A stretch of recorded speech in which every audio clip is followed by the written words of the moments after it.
오늘 시간에는 계속되는 명단과 성전 성벽 봉헌식이라는 제목을 가지고 말씀 증거하도록 하겠습니다.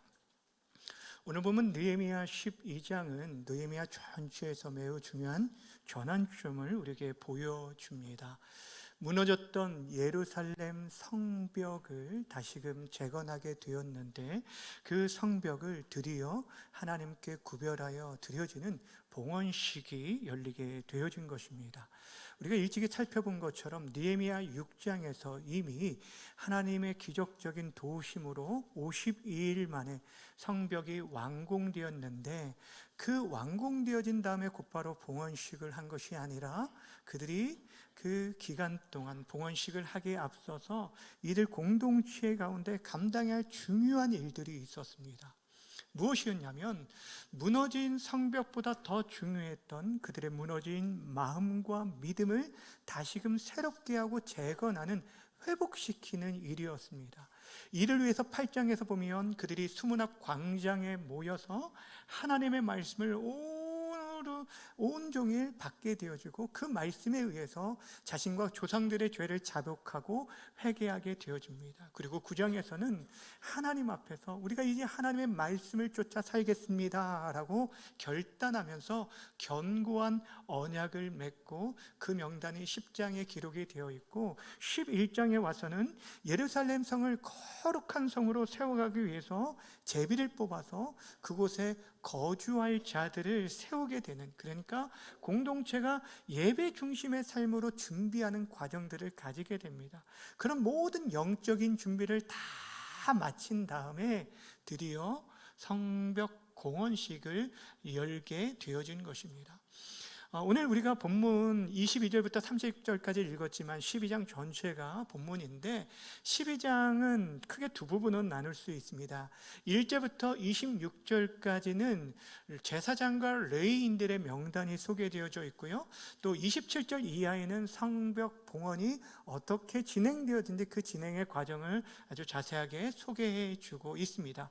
이 두 가지를 좀 살펴보려고 하는데 먼저 전반부를 살펴보면 계속해서 또 다른 이제 명단들이 이렇게 오늘도 소개되어진 것을 보게 되는데 여러분이 느헤미야서를 읽어보면서 아마 느끼신 것처럼 이 느헤미야서는 사람의 이름, 명단이 많이 등장하는 것을 보게 됩니다. 7장에서는 바벨론에서 귀환하게 된 포로 귀환 1차 귀환자들의 명단이 소개되어져 있고요. 또한 10장에서는 언약에 서명한 사람들의 명단이 나오고 11장에서는 예루살렘에 거주하기로 자원한 헌신자들의 명단이 나옵니다. 그리고 오늘 본문 12장에서는 우리가 읽지 않았지만 1절부터 쭉 보다 보면 수룹바벨 시대부터 느헤미야 시대 때까지 활동했던 제사장들과 레위인들의 이름이 기록되어져 있어요. 왜 이렇게 성경에 많은 이름들이 기록되어져 있을까? 우리가 지난 시간에도 말씀드렸지만 이 명단들은 단순한 행정적인 기록을 위해 기록한 것이 아니라는 것이죠.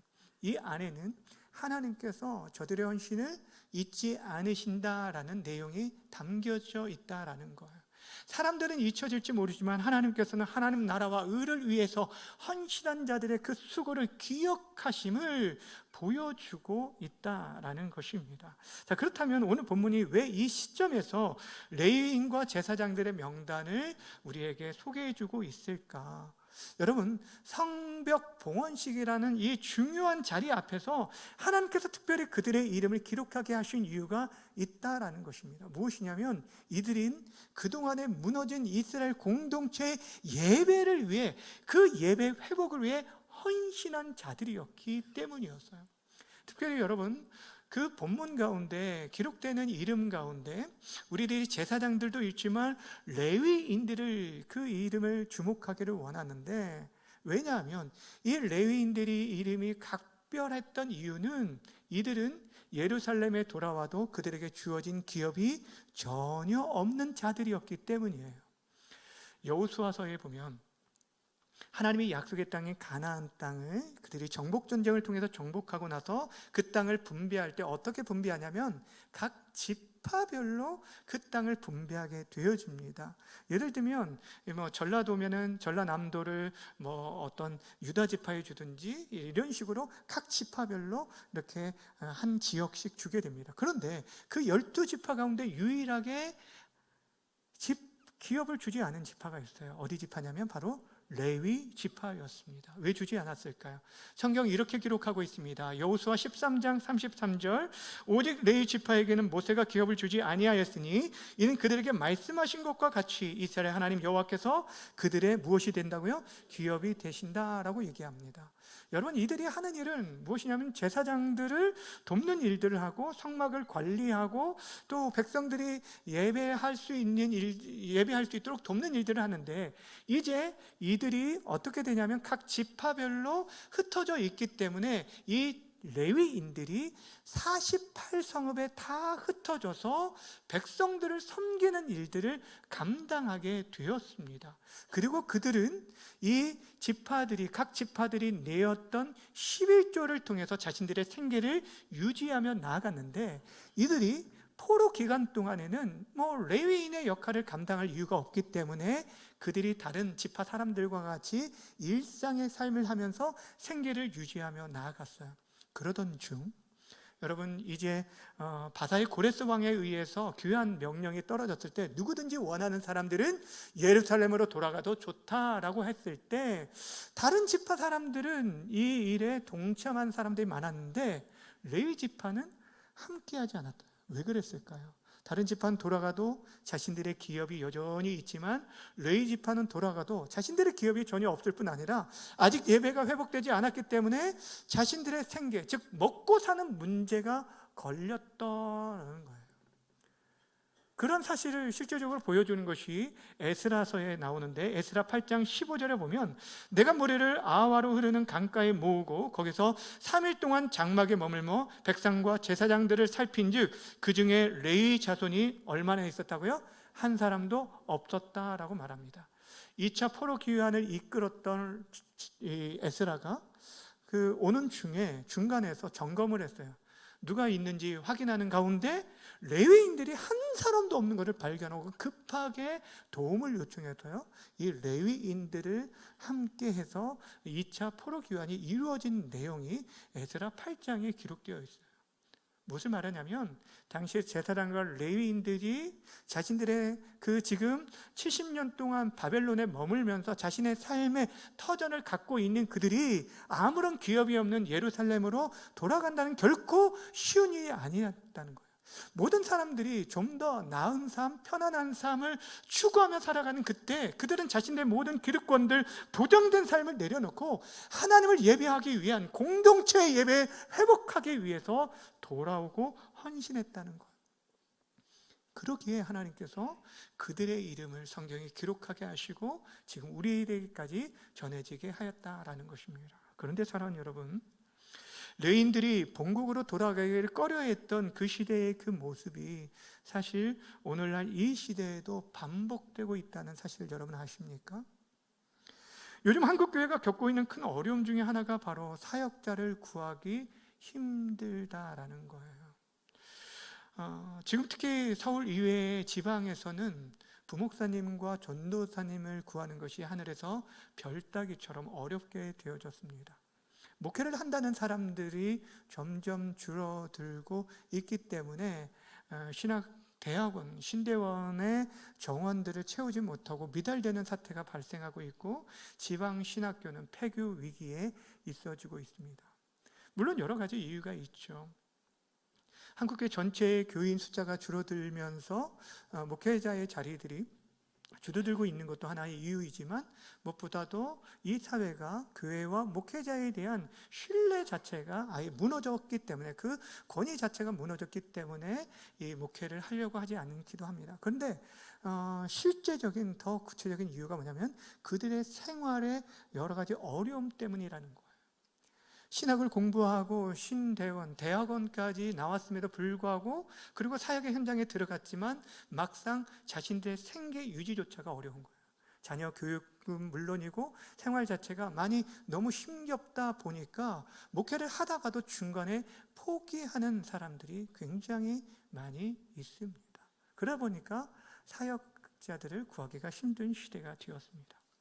그런데 사랑하는 여러분, 그러한 어려운 현실 속에서도 여전히 묵묵히 주의 일들을 감당하는 교역자들이 있고 선교사님들이 있고 목회 신학생들이 있다라는 것이에요.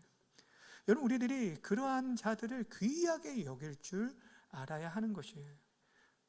이것이 우리 자신의 영적인 유익 때문이라도 그들을 귀하게 여겨야 한다라는 것이에요. 근데 이러한 헌신은 목회자들만의 이야기가 아니라는 것입니다. 이 시대 많은 성도들이 교회를 다니지만 여러분, 우리들이 봉사하고 섬기는 일들에 있어서 얼마나 많은 사람들이 꺼리는지, 교회에 단순히 예배만 딱 드리고 가는 일들이 많이 있는 것을 보게 됩니다. 근데 그런 가운데서도 언제나 묵묵히 주님의 몸된 교회와 성도를 위해 헌신하는 자들이 예전이나 지금도 여전히 있다라는 거예요. 여기도, 이 자리에도 여러분들이 계시는 것처럼 마찬가지라는 거예요. 바로 그들이 오늘 본문에 기록되어진 그런 제사장들과 레위인들과 같이 하나님의 보시기에는 굉장히 존귀한 자들이라는 거예요. 여러분 1절부터 쭉 읽지는 않았지만 성경을 읽을 때 이들의 이름을 정말 발음하기도 힘든 이름들을 그냥 쉽게 지나쳐 버릴 수 있지만 그들을 우리들이 한 번 읽고 또 다음에는 기억할 수 없는 그런 이름임에도 불구하고 우리를 낯설게 보여진 그 이름이 하나님의 보시기에는 영광스러운 이름들이라는 거예요. 우리가 요즘 성경 통독을 하고 있는데 성경 통독하다가 이런 이름들을 만나게 되어지면 우리는 그냥 쉽게 지나치고 그냥 어떻게 그냥 빨리 읽고 넘어가기 쉽지만, 그런데 만약 여러분 생각을 바꿔서 생각해 봅시다. 그 이름들이 만약 여러분들의 부모 세대들의 이름이고 우리 교회에 헌신했던 그런 믿음의 일꾼들이고 지금 이 자리를 섬기는 여러분들의 이름이라면 여러분 그냥 쉽게 읽을까요? 어제 성경을 읽으면서 그런 생각이 들었어요. 그래서 제가 12장 1절부터 마지막 절까지를 한 번, 두 번, 여러 차례 다시 한번 읽으면서 그 이름, 그 명단 자체가 주시는 하나님의 잔잔한 은혜가 제 안에 있었던 것을 고백합니다. 사랑하는 여러분, 어찌 보면 오늘 본문의 그 이름들은 영화의 마지막에 올라가는 엔딩 크레딧과 같다라는 것입니다. 영화를 보면 마지막에 이렇게 자막같이 올라가는 엔딩 크레딧은 한 편의 영화가 만들어질 때 수많은 스태프들의 이름들이 다 기록이 되어져 있어요. 어떻게 저런 사람들을, 저런 일들을 하는 사람까지 이름이 올라갈까라고 하는데도 불구하고 그 이름들이 다 올라가는데, 우리들은 영화가 마치자마자 그 엔딩 크레딧이 다 올라가기도 전에 빠져나오지만, 여러분 그 영화의 제작에 참여했던 당사자나 가족들은 어떨까요? 특별히 영화의 감독은 아마 그 이름 하나하나에 대한 정말 깊은 마음에 대한 감사, 그 마음에 새기면서 아마 보게 되어질 거라는 것입니다. 오늘 느헤미야 12장에 기록되어진 그 명단이 바로 하나님의 엔딩 크레딧과 같다라는 것입니다. 역사의 감독 되신 하나님께서 그 시대에 헌신했던 이들의 이름을 하나하나 써 내려가면서 그들을 기억하고 계심을 우리에게 말씀해 주고 있습니다. 사랑하는 여러분, 우리 중앙교회가 63년의 역사 가운데서도 여러분들이 기억하는 그런 이름들도 있지만 기억되지 않는 수많은 헌신자들이 있었기 때문에, 또 지금도 그렇게 헌신하는 자들이 있기 때문에 교회가 세워지고 또한 하나님의 영광을 경험할 수 있는 것이에요. 지금 이 자리에 계셔서 좀 말씀드리기가 좀 그렇지만, 지금 최근에 이제 미국에서 오신 우리 권사님이 계시잖아요. 6년 반 만에 오시고 이제 잠시 이제 또 계시다가 가시게 되는데, 지난번에 저를 만났을 때 이런 말씀을 해주셨어요. 목사님, 제가 미국에 있는 동안 그 6년 반 동안 하루도 빠지지 않고 중앙교회와 목사님을 위해 기도했습니다. 제가 그 얘기를 듣는 순간 제 마음에 얼마나 큰 감동이 되었는지 몰라요. 주님의 몸된 교회가 세워지는 것은 보이지 않게 헌신하고 기도하는 그런 귀한 분들의 손길과 헌신들을 통해 세워지는구나 라는 생각을 했어요. 사실 우리 가운데도 보이게 드러나게 헌신하는 분들도 있지만 보이지 않게 헌신하는 분들이 얼마나 많은지 몰라요.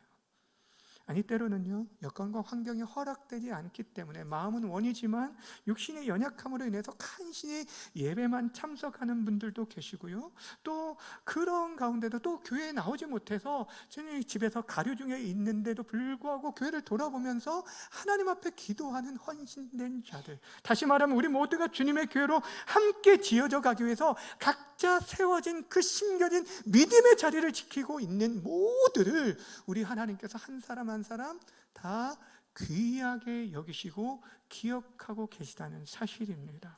더 중요한 것은 우리 하나님께서 여러분들의 이름을 잊지 않으실 뿐 아니라 그 이름을 하나님 나라의 생명책에 기록하여 결코 지워지지 않게 하시고, 마지막 우리가 하나님 앞에 섰을 때 하나님 앞에서 우리의 이름을 인정하고 증거해 주신다라고 약속해 주셨다라는 것입니다. 사랑하는 여러분, 많은 사람들이 지금도 더 좋은 곳, 더 편안한 곳을 찾아서 나아갈 때 여전히 이 길만이, 이 좁은 길이지만 이 십자가의 길만이 생명의 길임을 믿고 주와 그의 나라를 위해 묵묵히 사명의 자리를 지켜나가고 주님의 뒤를 따를 수 있는 우리 모두가 되어지기를 축복합니다. 또한 그렇게 주의 길을 걸어가고 있는 이 땅의 신학생들을 위해, 또 선교사님들과 목회자들을 위해서 여러분 끊임없이 중보해 주시기를 부탁을 드립니다. 우리 모두가 하나님의 기억하심만으로 만족하며 주어진 자리에서 충성되이 섬길 수 있는 우리 모두가 되어지기를 주님의 이름으로 간절히 축원합니다. 두 번째로 이스라엘 백성들이 마침내 완성된 이 예루살렘 성벽을 하나님께 봉헌하는 장면을 보게 됐는데 27절 말씀을 함께 읽도록 하겠습니다. 시작. 봉헌하게 되니 각처에서 레위 사람들을 찾아 예루살렘으로 데려다가 감사하며 노래하며 재금을 치며 비파와 수금을 타며 즐거이 봉헌식을 행하려 하매. 아멘. 성벽을 봉헌하는 하려고 할 때 그들이 온 악기를 다 동원합니다. 정말 그 기쁨과 감사함으로 온 공동체가 하나님께 영광을 돌리면서 이 봉헌식을 행하게 되었는데, 여러분 봉헌이라는 게 무엇입니까? 말 그대로 귀한 것을 바쳐 올린다라는 뜻을 가지고 있는데, 우리 교회에서 헌금 시간을 봉헌이라고 우리가 표현하고 있는데, 이것은 사실 단순히 물질을 드린 그 이상의 의미를 가지고 있어요. 모든 것이 하나님의 것임을 인정하고 하나님께로 왔으니 하나님께 올려드리는데 하나님의 뜻을 쫓아 우리가 살아가겠습니다. 하나님의 것을 하나님께 올려드리며 하나님이 이 땅에 심으신 그 목적을 따라 우리가 살겠습니다라는 그런 각오와 결단이 그 안에 있는 것이 성경에서 말하는 진정한 봉헌이라는 것입니다. 이스라엘 백성들이 성벽을 완성했을 때 자신들의 힘과 노력으로 이루었다라고 말하지 않았습니다. 그들은 그 모든 것이 하나님의 특별하신 은혜의 손길과 능력으로 인해서 지어졌다는 것을 알았기 때문에 그 은혜의 감사와 함께 그 성벽이 성벽으로서의 제 기능을 감당하도록 자신들이 해야 할 일들을 잘 감당하겠습니다라는 그 헌신을 담아서 이 봉헌식에 참여하게 되어진 거예요. 지난달에 필리핀 임마누엘교회 교육관 헌당 예배를 할 때, 그 중공 예배를 할 때에도 그런 감격이 있었습니다. 여러분, 그 땅에 새로운 어떤 하나님 교육관의 건물이 세워진 것에 대한 감격이 아니라 그 진행되어진 과정 속에서 하나님께서 어떠한 은혜를 베풀어 주신지를 기억하고, 또 그곳에 그 교육관을 세우신 하나님의 뜻, 그리고 그 교육관을 통해서 아름답게 그 일들을, 그 수많은 영혼들을 세워가실 하나님의 기대와 소망 가운데 얼마나 큰 감사와 감격 가운데 예배를 드렸는지 몰라요. 무엇이냐면 우리의 마음의 중심 가운데 그 마음의 표현, 모든 것이 하나님께로부터 말미암고 하나님이 주신 은혜이고 하나님으로 인하여 여기까지 왔는데 이제 그 모든 것을 주를 위해 사용하겠습니다 라는 것이 하나님이 기뻐하시는 진정한 봉헌이라는 거예요. 그렇게 이것은 물질만으로 드려지는 것이 아니겠죠. 물질만이 봉헌이 아니라 우리의 시간도, 우리의 은사도, 우리의 마음도 우리의 또한 건강을 통해서 우리가 드려지는 모든 삶이 하나님께 기뻐 받으시는 그런 봉헌이 되어진다는 거예요. 그래서 어떻게 보면 참된 봉헌이라는 것은 우리의 삶이 하나님만이 우리의 삶의 주인이십니다라는 그것을 인정하고 고백하는 시간이 봉헌이 되는 거예요. 그래서 사도 바울이 예수 그리스도를 믿는 하나님의 사람들이 하나님의 은혜로 구원을 받았다. 그러면 그렇게 구원받은 인생들이 어떻게 살아가고 어떻게 헌신해야 할 것인가를 이렇게 우리에게 권면해 줬어요. 로마서 12장 1절 말씀을 함께 읽겠습니다. 시작. 너희 몸을 하나님이 기뻐하시는 거룩한 산 제물로 드리라. 이는 너희가 드릴 영적 예배니라. 우리 몸, 우리 모든 삶의 전체가 하나님께서 기뻐 받으실 만한 그런 제물로 드리라는 거. 이것이 하나님께서 받으시는 진정한 봉헌이 되어지는 거예요. 오늘 성벽 봉헌식은 단순히 건물을 헌당하는 예식이 아니라 하나님의 은혜로 세워진 그 공동체를 이제 자신들이 잘 지키고 돌아보고 하나님을 위해 살겠습니다라고 헌신하는 그런 영적 결단의 시간이었다라는 것입니다. 이제 강론 후에 이어질 세례식도 같은 의미입니다. 세례는 단순히 어떤 우리가 교회 한 성도로서 회원으로서 가입하는 어떤 입단식이 아닙니다. 그리스도와 함께 내가 죽고 그리스도와 함께 다시 살아나는 새 생명의 시작을 선포하는 그런 시간이에요. 이제 내가 내 삶의 주인이 아니라 우리 주님이 나의 삶의 주인 되심을 고백하는 시간. 그래서 예수가 그리스도이심을 고백하는 자리이며 동시에 우리 자신을 온전히 이제 하나님을 위해 살겠습니다. 하나님께 드리는 영적 봉헌식이 세례입니다. 마치 사도 바울이 갈라디아서 2장 20절에서 고백한 것처럼 이제는 내가 사는 것이 아니요 오직 내 안에 누가 산다고요? 그리스도께서 사신 것이다. 이제 내가 육체 가운데 사는 것은 나를 사랑하사 나를 위하여 자기 자신을 버리신 하나님의 아들을 믿는 믿음 안에서 사는 것. 이 고백이 바로 진정한 세례 교인의 고백이 되어야 하는 것입니다. 사랑하는 여러분, 기억하시길 바랍니다. 예수 안에 있는 우리 모두는 이미 하나님께 속한 자예요. 세상의 어떤 가치와 목적을 위해서가 아니라 하나님의 영광을 위해 특별히 구별된 자들이 바로 저와 여러분들이라는 것입니다. 그러게 세례 교인으로 우리가 살아간다는 것은 나의 전 존재가 하나님께 속했습니다. 이제 하나님을 위해 내 삶을 드립니다라는 그런 고백으로 살아가는 것이 바로 세례 교인의 삶이라는 것입니다. 마지막으로 한 가지 더 생각해 보기를 원하는 것은 오늘 본문의 이스라엘 백성들이 성벽 봉헌식에서 진정으로 그들이 붙들어야 할 진리는 다른 것이 아니에요. 성벽 자체가 자신들을 보호하고 지켜주는 것이 아니라 하나님이 우리의 진정한 성벽 되심을 붙들고 살아가야 한다라는 것이에요.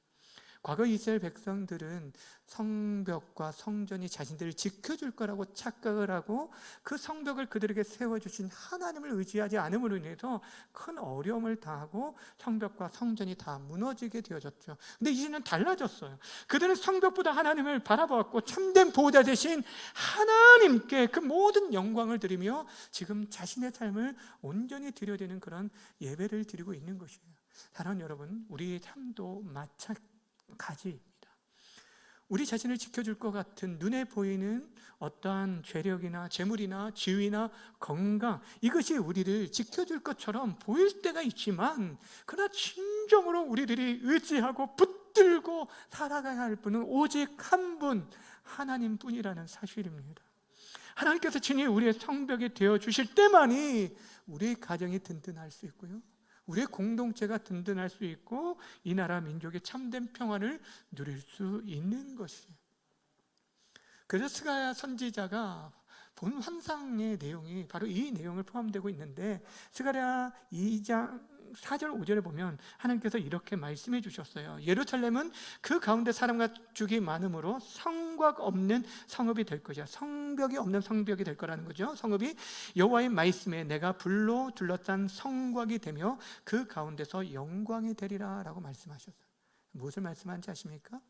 장차 예루살렘에 사람과 가축이 너무너무 많아서 성곽이 없는 그런 성읍이 될 거다라고 얘기합니다.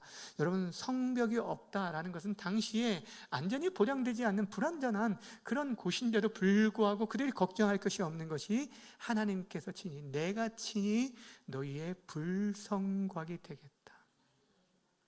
하나님께서 친히 자신이 불성곽이 되어 그들을 지키고 보호해 줄 걸 말하고 있는데, 이것은 장차 우리 모두가 하나님 나라에서 누리게 될 그 영광을 소개해 주고 있는 말씀이에요. 근데 여러분, 이와 비슷한 장면을 이미 구약 성경 우리에게 보여준 바가 있잖아요. 열왕기하 6장에 보면 아람 군대들이 도단성을 포위한 일이 있었는데, 그때 엘리사의 사환이 눈을 들어보면서 그들의 포위당한 것에 인해서 엘리사에게 뭐라고 하냐면, 우리가 이제 어떻게 해야 합니까? 죽게 되었다라고 얘기했을 때 엘리사가 뭐라고 얘기를 합니까? 두려워하지 말라, 우리와 함께한 자는 저들보다 많다라고 얘기했어요. 그리고 기도하였을 때 그 사환의 눈이 열리게 되자, 여러분, 산 뒤로 둘러싸인 무엇을 보냐면 하나님의 불말과 불병거를 보게 되었어요. 그동안 보이지 않았던 하나님의 보호하심을 이제 보게 만들어 주었다는 것입니다. 사랑하는 여러분, 이스라엘 백성이 성벽 공헌식에 붙들려 했던 것은 성벽이 아니라 하나님 자신이었어요.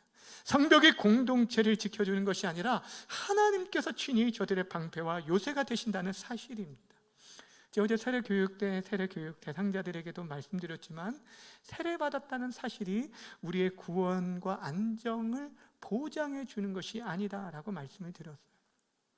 다시 말하면 세례의식 자체가 천국행 티켓이 아니라는 것이죠. 우리를 죄와 사망에서 해방시켜 주시고 하나님의 자녀로 선포되게 하신 그 유일한 근거는 다른 것에 있지 않아요. 여러분이 받는 세례증에 있지 않습니다.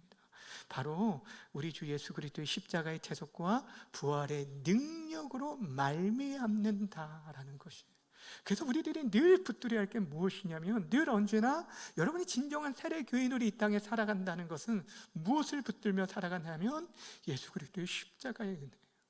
우리가 참 부족하지만 우리가 말과 행동과 생각을 통해서 늘 죄악된 삶을 살아갈 수밖에 없는 연약한 인생임에도 불구하고 우리를 사랑하셔서 자신을 내어주신 예수 그리스도의 그 십자가의 은혜를 붙들고 살아가는 자가 진정 그리스도인이고 세례교인이 되는 거예요. 그럴 때 우리는 참된 구원의 기쁨과 감격과 하나님을 찬양하면서 이 땅에 살면서도 하늘의 영광을 누리게 되어지는 것입니다. 바라고 원하기는 오늘 우리의 예배가 세례를 받는 우리 성도들뿐 아니라 이미 세례받은 우리 모두에게도 그리스도와 깊이 연합하고 그 은혜에 감사하면서 우리 자신을 온전히 구별하여 하나님께 드려지는 귀한 은혜의 시간이 되어지길 축복합니다. 주의 사랑하는 여러분, 느헤미야 시대의 성벽 봉헌식은 단순히 건물을 드리는 의식이 아니었습니다. 하나님께서 주신 은혜를 기억하면서 그분께 우리의 삶을 온전히 드리겠다는 신앙 고백과 같은 시간이었습니다. 오늘 우리에게도 마찬가지입니다. 하나님께서 눈에 보이는 성벽이 아니라 하나님이 친히 우리의 성벽이 되어 주심을 붙들고 우리가 다른 어떤 것보다 우리의 마음을 정말 하나님 앞에 부족하지만 우리를 사랑하시고 우리를 하나님의 자녀 삼으신 그 은혜에 대해 감사함으로 여러분 자신을 온전히 드려지는 여러분 삶 전체가 하나님의 기뻐 받으실 만한 영적 봉헌의 시간이 되어주기를 바랍니다. 오늘 세례에 참여하는 세례 받는 우리 두 분 성도와 또 유아 세례 받는 우리 아이뿐 아니라 우리 모두가 이제 내가 사는 것은 우리 주 예수 그리스도 안에서 그 예수로 살아가는 저와 여러분의 고백이 되어지기를 바라고, 그래서 정말 끝까지 이 믿음의 길을 걸어감으로 인해서 하나님은 기억한 바 되시는 저와 여러분의 그 이름, 아름다운 이름들이 되어지기를 주님의 이름으로 간절히 축원합니다.